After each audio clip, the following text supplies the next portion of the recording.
Well, congratulations. I'm the first one to say that, on exit poll day when you joined us and we were all trying to sort of extract answers out of you and you said, please be patient, give us some time, the exit polls will be wrong. And we were like, they can be wrong with the figures, but the direction, everybody can't get it wrong and so on and so forth. So let me tonight unabashedly say all the exit pollsters got it wrong. A large majority of journalists, and I'm the first one to say it, I didn't read this verdict. I didn't think that India Alliance would get 233, Congress at 99. So congratulations. But net, at the end of the day, it's still going to be a third term for Mr. Modi. So what is your reading of this verdict? Number one, congratulations to him and the BJP for a possible third term. The word possible is the operative word in this formulation. But let me start by saying that one of the very few psephologists I admire, and I said it openly and I'm very candid as far as possible, is Pradeep Gupta of Axis. And I was very touched to find it that it's true humility to see him crying on Aaj Tak or on India Today. I think not that it's time to wind up the profession of psephology. It may almost be singing the requiems of that profession, but at least you have to be candid that in a diverse country like India, you can do these things in homogeneous countries. But it is really the point is that you are pushed into this for various reasons, commercial reasons, and it is whipped into a crescendo by a propaganda machine. I'm not talking about Pradeep Gupta. I think it's very courageous of him to do it. I'm talking about the political system which takes it up to a crescendo and misleads the whole country. But let's forget that. That's in the past. I think everybody will be very cheery and many channels will stop doing exit polls in the future, which is all for the better. But let me just make a few points very quickly because your time is limited. Number one, I think this election proves that the cleverest of all is the Janta. It's cleverer than me, it's cleverer than you, it's cleverer than Mr. Modi, it's cleverer than the Congress, it's cleverer than everybody. Right. Janta sabko janti hai, samajhti hai. It also shows a very great limit to the kind of religious divisiveness, the intersection of arrogance and infallibility. I've been using this phrase many times. I don't think anybody who has more experience than me or less experience than me in politics in 75 years would have seen this degree of arrogance and infallibility intersecting. And I think these are responses to that. And it is time to feel a little chastened by democracy when you have this response. I also want to say, and I'm glad that Anand is a little quiet today. He's right here. I'm right here listening to you. I'm right here listening to you. Now, I want to say this. Look, let's get it be very clear. This election was by Mr. Modi, for Mr. Modi, of Mr. Modi, from before it started, from before even 2019, certainly in this campaign. It was Modi's guarantee, it was Modi's promise, it was Modi's this, it was Modi's that. You vote for me, it goes to Modi. Now, if that is so, you have to be man enough to accept that it's a referendum on you. Well, if it's a referendum, you have got 40 or less than the majority mark. Also, don't forget that if you analyze this figure of this 290 or whatever, it's fluctuating, 289, 290, whatever.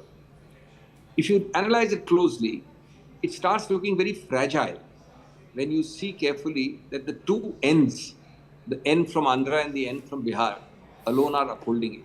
Yes. The two Babus actually. This is not like a fresh, this is not like a fresh romance, which is very strong in the marriage in the early years. This is a multiple times divorced romance being rekindled.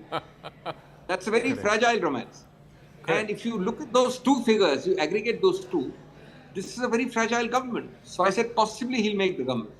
And good luck to him and congratulations to him because he has made it at the time of the single largest basis. But that so-called majority is extremely fragile, which unfortunately the BJP and Prime Minister Modi don't want to talk about. And let me also give you another false equivalence or a false figure floating around. And I'm sorry, the Prime Minister should have called it out. He was also less than fair in not doing so. It is said that we got more than the entire India Alliance put together alone, the BJP got. It's true in mere figures, but it's forgotten that the Congress, like a true coalition partner in a collaborative spirit, fought only 282 odd seats. The BJP fought 432 seats. 328. The Congress's number is 328. 328. Oh, is it? I was Yes, told it's about 328 with a strike rate of 30%. And the BJP is 441 seats with a strike rate of 56%. My figures were 282 and 432, but anyway, the point is, we ceded a lot of space, more than 200, to allies.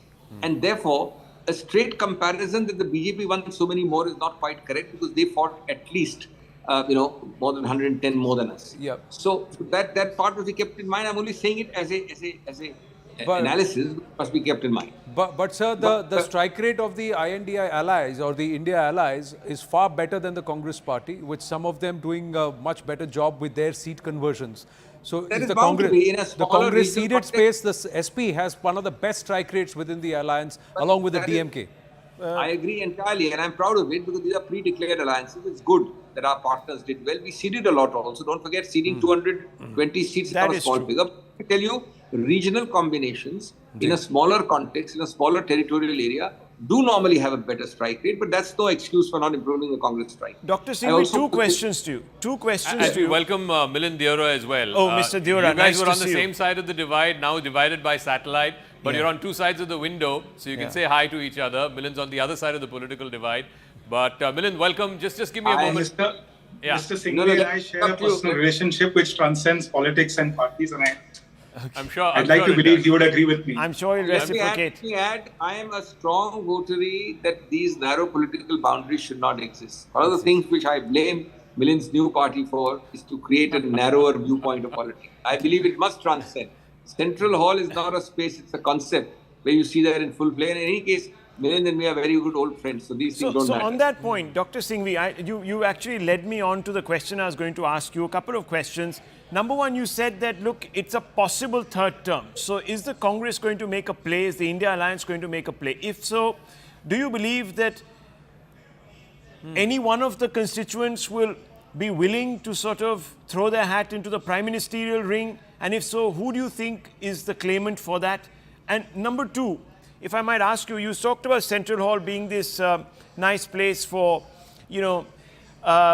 amiability, etc. But Parliament has seen a rupture. Is this rupture going to deepen as you go into the 18th Lok Sabha? Okay, I won't take long, but you asked two important questions. The first question I've already partly answered. It's not a question for me to answer fully, and I try to be as candid as possible. The Alliance is meeting tomorrow. I cannot anticipate. They will discuss the whole day and decide, and you will have some result by tomorrow or day after. But I have said what I wanted to say, that this is being held up by the two ends. And let me tell you also that anybody who subscribes to our idea of India, who subscribes to our idea of the spirit of the Constitution, I don't think there are any closed doors there with those people. They have to subscribe to that broad idea. That's the best I can say today. The rest has to await the Alliance. On your second question, I think I have no hesitation in saying, and I've had the privilege of being a 3-term member of Parliament, although busted out by Milind's party from Himachal Pradesh in unceremonious circumstances. But that apart, in my 3 terms, I've cherished. Dr. Singhvi, I think you're confused about the party I belong to, but anyway. He's with the Sena, Shinde faction of the Sena, not with the BJP. Yes, I meant the party with whom he's allying. You're right. Yes. Yeah. Anyway, the ally is supposed to be bearing the taint or the burdens of his ally.